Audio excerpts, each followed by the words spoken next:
अगर तू हारी तो 1 महीने तक मेरी होगी। ठीक है, अगर मैं हार गई तो 1 महीने तक तुम्हारी रहूंगी, लेकिन अगर मैं जीत गई तो 1 करोड़ देना होगा। ए लड़की, कहाँ आ रही है? भाग यहाँ से। गांव के बाहर पुराना अखाड़ा था। बरगद के पेड़ की छांव में बना हुआ, चारों तरफ मिट्टी की महक और दीवारों पर फीके पड़े पोस्टर। कभी यहां बड़े बड़े दंगल हुआ करते थे, पर अब भीड़ कम ही जुटती थी। उसी गांव के किनारे एक कच्चे मकान में रहती थी राधिका। उम्र 18 साल। शरीर से दुबली, रंग धूप में तपकर गेहुआ हो चुका था, लेकिन आंखों में अजीब सी जिद थी। घर में बस 2 ही लोग थे, वह और उसके पिता। पिता पहले खेतों में मजदूरी करते थे, मेहनती आदमी थे। सुबह सूरज निकलने से पहले खेत पहुंच जाते और देर शाम लौटते। पर पिछले साल एक हादसे ने सब बदल दिया। ट्रैक्टर पलट गया, कमर में ऐसी चोट आई कि वह बिस्तर से उठ ही नहीं पाए। ऊपर से फेफड़ों की बीमारी लग गई, खांसी रुकती ही नहीं थी। डॉक्टर ने साफ कहा था, इलाज लंबा चलेगा, ऑपरेशन और दवाइयों में करीब 1 करोड़ रुपए लगेंगे। 1 करोड़। राधिका ने पहले कभी इतने पैसों की कल्पना भी नहीं की थी। वह गांव के घरों में काम करती, सुबह 4 बजे उठती, पानी भरती, चूल्हा जलाती, फिर दूसरों के घर बर्तन मांजने निकल जाती। शाम को लौटकर पिता को दवा देती, उनके पैरों की मालिश करती और चुपचाप आसमान देखती रहती। एक दिन गांव में हलचल मच गई। ढोल बज रहे थे, लाउडस्पीकर पर आवाज गूंज रही थी, सुनो सुनो, इस बार का सबसे बड़ा दंगल। जो भी पहलवान चैंपियन रणवीर चौहान को हराएगा, उसे मिलेगा 1 करोड़ रुपए नकद इनाम। लोग हंस रहे थे। रणवीर को कौन हरा सकता है? वह तो शहर के बड़े अखाड़ों का विजेता है। राधिका वहीं खड़ी सुन रही थी। उसके हाथ में पानी की बाल्टी थी, मगर कदम थम गए। 1 करोड़। उस रात वह सो नहीं पाई। पिता की खांसी कमरे में गूंजती रही। बीच बीच में वह उठकर पानी देती। पिता ने कमजोर आवाज में पूछा, थक गई होगी बेटी? राधिका ने मुस्कुराकर कहा, नहीं बाबा, मैं मजबूत हूं। पर अंदर से वह टूटी हुई थी। अचानक उसे अपने बचपन की एक बात याद आई। उसकी मां कभी इसी अखाड़े में कुश्ती लड़ती थी। गांव की पहली महिला पहलवान। राधिका छोटी थी, पर उसे याद है मां की पकड़ कितनी मजबूत होती थी। वह कहती थी, कुश्ती ताकत से कम, दिमाग और धैर्य से ज्यादा जीती जाती है। मां अब इस दुनिया में नहीं थी। एक दंगल में लगी चोट ने उन्हें छीन लिया था। राधिका उठी, चुपचाप घर के पीछे गई। वहां एक पुरानी लकड़ी की पेटी रखी थी। उसने उसे खोला। अंदर मां की पुरानी कुश्ती की पोशाक और एक जोड़ी घिसे हुए जूते थे। उसने मिट्टी उठाई और माथे से लगाई। धीरे से बोली, मां, अगर मैं रणवीर को हरा दूं तो बाबा बच जाएंगे। सुबह सूरज उगा तो गांव के अखाड़े की तरफ एक नई कहानी चल पड़ी थी। राधिका ने तय कर लिया था, वह दंगल लड़ेगी। अब सवाल यह था कि क्या गांव उसे मौका देगा, और क्या वह सच में रणवीर जैसे पहलवान के सामने टिक पाएगी। दंगल में उतरने से पहले उसे सिर्फ एक चीज चाहिए थी, अपने डर पर जीत। अगली सुबह गांव का अखाड़ा असामान्य रूप से भरा हुआ था। चारों तरफ रंगीन झंडियां बंधी थीं। ढोल की थाप दूर तक सुनाई दे रही थी। मिट्टी को पानी देकर बराबर किया गया था ताकि पकड़ मजबूत रहे। लोग चबूतरों पर बैठ गए थे, बच्चे पेड़ों पर चढ़कर देखने की कोशिश कर रहे थे। मंच पर गांव के सरपंच और दंगल कमेटी के लोग बैठे थे। बीच में माइक पकड़े एक आदमी बार बार ऐलान कर रहा था, आज का सबसे बड़ा मुकाबला, चैंपियन रणवीर चौहान के खिलाफ खुली चुनौती। जो जीतेगा उसे 1 करोड़ रुपए। रणवीर चौहान अखाड़े में उतरा तो भीड़ ने जोरदार नारे लगाए। लंबा कद, चौड़े कंधे, छाती तनी हुई। उसकी चाल में भरोसा नहीं, घमंड दिखता था। उसने चारों तरफ देखा, जैसे पहले ही जीत चुका हो। राधिका भी भीड़ में खड़ी थी, साधारण सलवार कुर्ता पहने, बाल कसकर बांधे हुए। दिल की धड़कन तेज थी, पर कदम ठहरे हुए। माइक से आवाज आई, है कोई जो रणवीर को ललकार सके? कुछ पल सन्नाटा रहा, फिर एक साफ स्थिर आवाज उभरी, मैं लड़ूंगी। लोगों ने मुड़कर देखा। अरे ये तो श्यामू की बेटी है, लड़की दंगल लड़ेगी? ये मजाक है क्या? राधिका आगे बढ़ी। उसकी नजरें सीधे अखाड़े पर थीं। कमेटी का एक सदस्य बोला, बेटी, ये खेल नहीं है, रणवीर राज्य स्तर का पहलवान है। राधिका ने शांत स्वर में कहा, मुझे पता है, इनाम 1 करोड़ है ना? रणवीर ने हंसते हुए कहा। पहले पहलवानों को गिराया है मैंने, अब बच्चियां आएंगी। भीड़ में ठहाका गूंजा। राधिका ने उसकी तरफ देखा, बिना झिझक। मुकाबला अखाड़े में होगा, वहां हंसी नहीं चलेगी। रणवीर की मुस्कान थोड़ी फीकी पड़ी। सरपंच ने पूछा, तुझे शर्त मालूम है? अगर तू हारी तो दोबारा इस अखाड़े में कदम नहीं रख पाएगी। राधिका ने जवाब दिया, अगर मैं जीती तो 1 करोड़ पूरे बिना बहाने। कमेटी ने आपस में सलाह की। भीड़ में खुसर फुसर चल रही थी। कुछ लोग विरोध में थे, कुछ तमाशा देखने को तैयार। आखिर सरपंच ने ऐलान किया, दंगल होगा 3 दिन बाद। रणवीर चौहान बनाम राधिका। ढोल फिर बजने लगे। राधिका के कानों में शोर नहीं, सिर्फ पिता की खांसी गूंज रही थी। वह अखाड़े की मिट्टी के पास गई, झुकी, एक मुट्ठी मिट्टी उठाई, माथे से लगाई। रणवीर पास आकर बोला, 3 दिन है, सोच ले, वापस भी जा सकती है। राधिका ने सीधा जवाब दिया, मैं भागने नहीं जीतने आई हूं। उसके शब्दों में ऊंची आवाज नहीं थी, पर भरोसा था, अब पूरा गांव इंतजार करेगा। 3 दिन बाद तय होगा कि यह जिद थी या इतिहास की शुरुआत। राधिका घर लौटी तो पिता सो रहे थे। वह उनके पास बैठ गई, उनके हाथ पर हाथ रखा, धीरे से बोली, बाबा, मैं दंगल लड़ने जा रही हूं। कमरे में सन्नाटा था, पर उसके भीतर फैसला पत्थर की तरह मजबूत हो चुका था। रात गहरी थी, मगर राधिका की आंखों में नींद नहीं थी। पिता को उसने अभी अभी दवा दी थी। खांसी कुछ देर के लिए थमी तो वह चुपचाप आंगन में आ गई। आसमान साफ था, तारों के नीचे उसने खुद से एक ही बात दोहराई, 3 दिन, बस 3 दिन। अगली सुबह वह सूरज निकलने से पहले उठ गई। गांव के बाहर वही पुराना अखाड़ा था जहां उसकी मां कभी अभ्यास करती थी। अब वहां कोई नियमित रूप से नहीं आता था। मिट्टी सूखी थी, किनारों पर घास उगाई थी। राधिका ने खुद ही बाल्टी से पानी छिड़का, फावड़े से मिट्टी पलटी और उसे मुलायम किया। फिर नंगे पांव अखाड़े में उतरी। पहला दांव लगाया तो संतुलन बिगड़ गया। वह गिर पड़ी, पीठ में दर्द हुआ, कुछ पल जमीन पर पड़ी रही। मन ने कहा, रणवीर के सामने तो एक झटके में उड़ जाएगी। लेकिन उसी पल उसे मां की आवाज याद आई, गिरना हार नहीं है, पड़े रहना हार है। वह उठी, फिर कोशिश की, इस बार कदम जमा कर, सांसों पर ध्यान देते हुए। पहले दिन उसने सिर्फ संतुलन और पकड़ पर काम किया। मिट्टी को महसूस करना, कदमों का वजन समझना, शरीर का झुकाव सही रखना। दोपहर तक उसके हाथ कांपने लगे थे, हथेलियों की चमड़ी छिल गई थी। गांव के 2-3 लड़के दूर खड़े देख रहे थे। उनमें से एक बोला, सच में लड़ेगी क्या? दूसरा हंसा, दिखावा है, दंगल वाले दिन नहीं आएगी। राधिका ने कुछ नहीं कहा। शाम को घर लौटी तो पिता ने उसकी हथेलियां देख लीं। ये क्या हुआ? वह झिंझकी, फिर सच बोल दिया, मैं दंगल की तैयारी कर रही हूं। पिता की आंखें फैल गईं। पगली है क्या? रणवीर से? राधिका उनके पास बैठ गई। बाबा, डॉक्टर ने जो कहा था याद है? पैसे चाहिए, बहुत पैसे, मेरे पास और रास्ता नहीं है। पिता की आंखें नम हो गईं। मैं तेरे लिए बोझ बन गया हूं। ऐसा मत कहिए, राधिका ने तुरंत कहा। आपने मुझे मजबूत बनाया है, अब मेरी बारी है। अगले 2 दिन उसने खुद को पूरी तरह तैयारी में झोंक दिया। सुबह दौड़, दोपहर में दांव पेंच, शाम को ताकत बढ़ाने की कसरत। उसे पता था कि रणवीर उससे भारी है, ताकतवर है। सीधे भिड़ना मूर्खता होगी, उसे चालाकी से खेलना होगा। उसने अपनी रणनीति बनाई, सीधा वार नहीं, संतुलन बिगाड़ो, सांसों को थकाओ, गुस्से का फायदा उठाओ। तीसरे दिन की शाम जब वह अखाड़े से लौटी, उसके कपड़े मिट्टी से सने थे, शरीर टूट रहा था, मगर आंखों में थकान नहीं, चमक थी। दंगल कल था। गांव में चर्चा तेज थी, लोग शर्तें लगा रहे थे। कोई कहता 5 मिनट भी नहीं टिकेगी, कोई कहता देखो हिम्मत तो है लड़की में। राधिका ने रात को मां के पुराने जूते निकाले, उन्हें साफ किया, माथे से लगाया, धीरे से बोली, कल आपकी बेटी अखाड़े में उतरेगी। बाहर हवा चल रही थी, अंदर उसके दिल में आग जल रही थी। कल सिर्फ दंगल नहीं होगा, कल फैसला होगा कि मिट्टी उसे अपनाती है या ठुकराती है। सुबह से ही गांव में मेले जैसा माहौल था। ढोल, नगाड़े, चाट की दुकानें, गन्ने का रस, बच्चों की चीख पुकार। अखाड़े के चारों तरफ रस्सियां बांध दी गई थीं। दूर दूर के गांवों से लोग आए थे।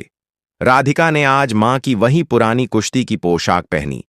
कपड़ा थोड़ा ढीला था, मगर उसने कमर कसकर बांध लिया। बाल कसकर गूंथ लिए। जब वह घर से निकल रही थी, पिता ने उसे रोका। राधिका! वह मुड़ी। पिता ने कांपते हाथ से उसके सिर पर हाथ रखा। हार जीत बाद में, खुद को बचाकर रखना। उसने हल्की मुस्कान दी। मैं लौट कर आऊंगी बाबा। अखाड़े में रणवीर पहले से मौजूद था। वार्म अप करते हुए शरीर पर सरसों का तेल चमक रहा था। उसके समर्थक नारे लगा रहे थे, रणवीर, रणवीर। भीड़ के बीच से जब राधिका उतरी तो शोर में हल्की खामोशी घुल गई। लोग उसे देखने लगे। कुछ आंखों में दया थी, कुछ में जिज्ञासा। मंच से ऐलान हुआ, आज का मुख्य मुकाबला रणवीर चौहान बनाम राधिका। ढोल एकदम थम गए। दोनों अखाड़े के बीच आमने सामने खड़े थे। रणवीर ने हल्की हंसी के साथ कहा, अभी भी मौका है, पीछे हट जा। राधिका ने सीधा जवाब दिया, मुझे पैसे चाहिए और मुझे डर नहीं है। रेफरी ने दोनों को नियम समझाए, हाथ मिलाने को कहा। रणवीर की पकड़ मजबूत थी, जैसे पहले ही दबाना चाहता हो। राधिका ने बिना चेहरा बदले हाथ छुड़ा लिया। तैयार? भीड़ चुप। 1, 2, 3। रणवीर बिजली की तरह आगे बढ़ा। उसने सीधा कंधे से धक्का मारा। राधिका संभल नहीं पाई, मिट्टी में गिर गई। भीड़ से आवाज आई, खत्म। रणवीर ने उसे उठने का मौका नहीं दिया। दोबारा पकड़ने झपट्टा, लेकिन इस बार राधिका तैयार थी। वह सीधी भिड़ी नहीं, उसने शरीर ढीला छोड़ा, हल्का सा झुककर किनारे हुई। रणवीर का हाथ खाली गया। कुछ लोग चौंक गए। रणवीर ने भौहें सिकोड़ लीं, फिर तेजी से नीचे झुककर उसके पैरों की तरफ बढ़ा। राधिका पीछे हटी, मगर उसका संतुलन डगमगाया। रणवीर ने उसे कमर से पकड़ लिया और आधा उठा लिया। उसकी सांस रुकने लगी। उसी पल उसे अपनी रणनीति याद आई, घबराना नहीं। उसने दोनों हाथ रणवीर के कंधे पर रखे, वजन आगे झुकाया और टांग अड़ाने की कोशिश की। रणवीर भारी था, तुरंत नहीं गिरा, मगर उसका कदम लड़खड़ाया। दोनों मिट्टी में लुढ़क गए। अब भीड़ पूरी तरह खामोश थी। रणवीर उठकर खड़ा हुआ। चेहरे पर हल्की झुंझलाहट थी। राधिका भी उठी। उसकी कोहनी छिल गई थी, खून की हल्की लकीर दिख रही थी। रणवीर ने कहा, सोचा नहीं था तू बच भी लेगी। राधिका ने गहरी सांस ली। मैं टेकने आई हूं। अब दंगल असली मोड़ लेने वाला था। रणवीर समझ चुका था कि सामने कोई खिलौना नहीं है, और राधिका जान चुकी थी कि हर सेकंड की कीमत 1 करोड़ से भी ज्यादा है। अखाड़े की मिट्टी अब दोनों के पसीने से गीली हो चुकी थी। धूप तेज थी, मगर किसी को गर्मी का एहसास नहीं था। सबकी नजरें बीच अखाड़े पर जमी थीं। रणवीर ने इस बार बिना जल्दबाजी के कदम बढ़ाए। उसकी आंखों में अब हंसी नहीं थी। वह समझ गया था कि सामने खड़ी लड़की सिर्फ जिद में नहीं उतरी। राधिका हल्के हल्के कदम बदल रही थी। वह सीधी भिड़ंत से बच रही थी। उसकी सांसें तेज थीं, मगर बेकाबू नहीं। उसने तय कर लिया था, रणवीर को थकाना है। रणवीर ने अचानक झपट्टा मारा। इस बार उसने सीधे उसकी गर्दन के पीछे हाथ डाला और जोर से दबाया। राधिका नीचे की तरफ झुकी, संतुलन बिगड़ा और वह घुटनों के बल गिर गई। भीड़ से शोर उठा। रणवीर ने मौका देखा और उसे पूरी तरह दबाने की कोशिश की। उसका भारी वजन राधिका की पीठ पर था। सांस लेना मुश्किल हो गया। एक पल को लगा सब खत्म, लेकिन उसी दबाव में राधिका को मां की सिखाई बात याद आई, जब ऊपर से वजन पड़े, नीचे से रास्ता बनाओ। उसने अपना दायां घुटना मोड़ा, शरीर को हल्का सा तिरछा किया और अचानक बाईं तरफ रोल कर गई। रणवीर का संतुलन बिगड़ा। वह पूरी तरह नहीं गिरा, मगर पकड़ ढीली पड़ गई। राधिका फुर्ती से निकल गई। भीड़ में पहली बार तालियां बजीं। रणवीर के चेहरे पर गुस्सा साफ दिख रहा था। उसने दांत भींचे। बहुत भाग ली, वह बुदबुदाया। इस बार उसने तेजी से दोनों हाथों से राधिका की कमर पकड़ ली और उसे हवा में उठा लिया।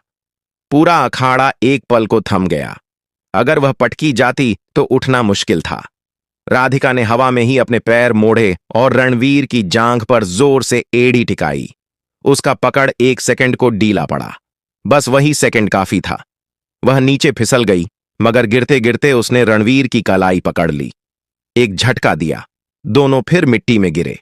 अब दोनों की सांसें भारी थीं। रणवीर के माथे पर पसीना चमक रहा था। उसके समर्थक चुप हो चुके थे। रेफरी ने दोनों को अलग किया। कुछ पल का विराम मिला।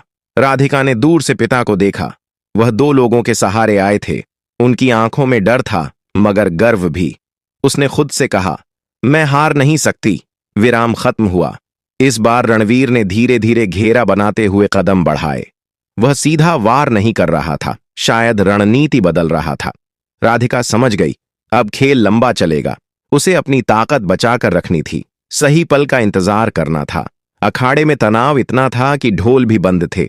अब दंगल सिर्फ शरीर का नहीं, दिमाग का बन चुका था, और अगला दांव तय करेगा कि कौन किस पर भारी पड़ेगा। अखाड़े में अब सिर्फ दो आवाजें साफ सुनाई दे रही थीं, तेज सांसों की और मिट्टी पर घिसटते पैरों की। सूरज सिर पर आ चुका था, गर्मी बढ़ रही थी। रणवीर ने इस बार इंतजार नहीं किया। वह अचानक झुका और राधिका के पैरों की तरफ लपका। उसने उसकी दोनों टांगें पकड़ लीं और जोर से खींचा। राधिका धड़ाम से पीठ के बल गिरी। रणवीर फौरन उसके ऊपर चढ़ बैठा, कंधों को दबाते हुए। उसका वजन भारी था। राधिका की छाती दब रही थी, सांस टूट टूट कर आ रही थी। भीड़ से आवाज आई, अब खत्म। रेफरी झुककर देख रहा था कि क्या वह काउंट शुरू करे। राधिका की आंखों के सामने धुंध छाने लगी। उसे पिता की खांसी याद आई, अस्पताल का सफेद कमरा याद आया, डॉक्टर का चेहरा। 1 करोड़। उसने दांत भींचे, हाथों को मिट्टी में गड़ा दिया। मां की आवाज जैसे भीतर से आई, जब सांस अटक जाए तब दिमाग काम करता है। उसने अपने शरीर को ढीला छोड़ दिया। रणवीर को लगा वह हार मान रही है। उसकी पकड़ जरा सी ढीली हुई, बस उतना ही काफी था। राधिका ने अचानक कमर मोड़ी, दायां कंधा जमीन से टिकाया और पूरी ताकत से पलटी। रणवीर का संतुलन बिगड़ा। वह आधा पलटा, मगर पूरी तरह नहीं गिरा। अब दोनों करवट में जकड़े हुए थे। रणवीर ने गुस्से में उसकी बांह पकड़कर मरोड़ दी। दर्द बिजली की तरह दौड़ा। राधिका के मुंह से हल्की चीख निकली। भीड़ सिहर गई, लेकिन उसने हाथ नहीं छुड़ाया, उल्टा उसी पकड़ का इस्तेमाल किया। उसने रणवीर की कलाई को अंदर की तरफ मोड़ा और अपना वजन नीचे गिरा दिया। रणवीर पहली बार घुटनों के बल आ गया। उसकी सांस अब भारी हो चुकी थी, छाती तेज उठ गिर रही थी। राधिका ने महसूस किया वह थक रहा है। उसने सीधे वार करने की बजाय उसे घुमाना शुरू किया। कदम बदलती रही, उसे पीछा करने पर मजबूर करती रही। हर बार रणवीर ताकत से पकड़ने की कोशिश करता, मगर खाली हाथ रह जाता। भीड़ में सरगोशियां बढ़ने लगीं। रणवीर थक रहा है, लड़की टिक गई है। रणवीर के चेहरे पर अब झुंझलाहट साफ थी। उसने गुस्से में पूरी ताकत से झपट्टा मारा। यही वह पल था जिसका राधिका इंतजार कर रही थी। वह नीचे झुकी, उसकी कमर के नीचे हाथ डाला और उसकी रफ्तार को मोड़ दिया। रणवीर आगे की तरफ झुका। दोनों फिर मिट्टी में गिरे। इस बार रणवीर पूरी तरह नहीं संभल पाया, उसका हाथ फिसला। राधिका ने तुरंत उसकी पीठ के पीछे से पकड़ बना ली। भीड़ खड़ी हो गई। अब फैसला दूर नहीं था। रणवीर उठने की कोशिश कर रहा था, मगर उसकी ताकत पहले जैसी नहीं रही। राधिका के हाथ कांप रहे थे, मगर पकड़ मजबूत थी। अगला पल तय करेगा, सपना टूटेगा या इतिहास बनेगा। अखाड़े में अब खड़े होकर देखने वालों की संख्या ज्यादा थी। कोई बैठा नहीं था। हर आंख उसी पकड़ पर टिकी थी जो राधिका ने रणवीर की पीठ के पीछे बना रखी थी। रणवीर ने पूरी ताकत लगाकर उठने की कोशिश की। उसकी गर्दन की नसें तन गईं। वह घुटनों के बल आया, फिर आधा खड़ा होने लगा। अगर वह पूरी तरह खड़ा हो जाता तो खेल पलट सकता था। राधिका समझ गई, यही आखिरी मौका है। उसके हाथ कांप रहे थे, कंधे में तेज दर्द था। बांह जिसे रणवीर ने मरोड़ा था सुन्न पड़ रही थी, मगर उसने पकड़ ढीली नहीं की। भीड़ से आवाज आई, छोड़ दे, गिर जाएगी। लेकिन उसने सुना नहीं। उसने अपना दायां पैर रणवीर की एड़ी के पीछे अड़ाया, फिर कंधा उसकी पीठ से सटाया। रणवीर ने झटका दिया। दोनों एक पल के लिए डगमगाए। राधिका के कानों में सिर्फ अपनी धड़कन सुनाई दे रही थी। अब या कभी नहीं। उसने गहरी सांस ली, अपनी सारी बची हुई ताकत एक जगह जुटाई, फिर अचानक कमर मोड़ी और पूरा वजन पीछे खींच लिया। रणवीर का संतुलन टूट गया। वह पीठ के बल जोर से मिट्टी में गिरा। धूल का गुब्बार उठा। अखाड़ा सन्न रह गया। राधिका ने 1 सेकंड भी बर्बाद नहीं किया। वह तुरंत उसके सीने के ऊपर बैठ गई और दोनों कंधों को जमीन से चिपका दिया। रेफरी झुका। 1। रणवीर ने पूरी ताकत लगाई। उसकी बाजू फड़फड़ाई, मगर उठ नहीं पाई। 2। उसकी सांस टूट रही थी, चेहरा लाल हो गया था। 3। सीटी बजी। अखाड़ा फट पड़ा। ढोल फिर बजने लगे। लोग चिल्लाने लगे। कुछ ने यकीन से सिर हिलाया, जैसे अभी भी भरोसा न हो रहा हो। राधिका कुछ पल वहीं बैठी रही। उसे समझ नहीं आया क्या हुआ। रेफरी ने उसका हाथ ऊपर उठा दिया। विजेता राधिका! रणवीर मिट्टी में लेटा हुआ था। उसकी आंखें खुली थीं। वह छत की तरफ देख रहा था, जैसे पहली बार हार को समझ रहा हो। कुछ सेकंड बाद वह खुद उठ बैठा। वह राधिका के पास आया। भीड़ चुप हो गई। रणवीर ने धीमे स्वर में कहा, आज तूने मुझे ताकत का असली मतलब समझाया। राधिका ने कोई जवाब नहीं दिया। उसकी आंखों में सिर्फ एक ही तस्वीर थी, अस्पताल का दरवाजा। मंच से ऐलान हुआ, 1 करोड़ रुपए का इनाम राधिका के नाम। तालियां रुकने का नाम नहीं ले रही थीं, पर राधिका के लिए दंगल खत्म नहीं हुआ था। असल दौड़ अब शुरू होनी थी। मंच के सामने बड़ा सा बैग रखा गया। कमेटी के सदस्य ने माइक पर कहा, वादा किया था 1 करोड़ नकद, आज से यह राधिका का है। भीड़ तालियों से गूंज उठी। राधिका के हाथ अभी भी कांप रहे थे। उसने बैग को देखा, फिर अखाड़े की मिट्टी को। धीरे से झुकी, मिट्टी उठाई और माथे से लगा ली। उसकी आंखों में आंसू थे, मगर चेहरा शांत था। रणवीर आगे आया। उसने सबके सामने कहा, आज से यह अखाड़ा सिर्फ मर्दों का नहीं रहा। जिसने मेहनत की वही जीतेगा। लोगों ने सिर हिलाया। कुछ बुजुर्गों की आंखों में गर्व था। राधिका ने कोई भाषण नहीं दिया। उसने बस बैग उठाया और तेज कदमों से भीड़ के बीच से निकल गई।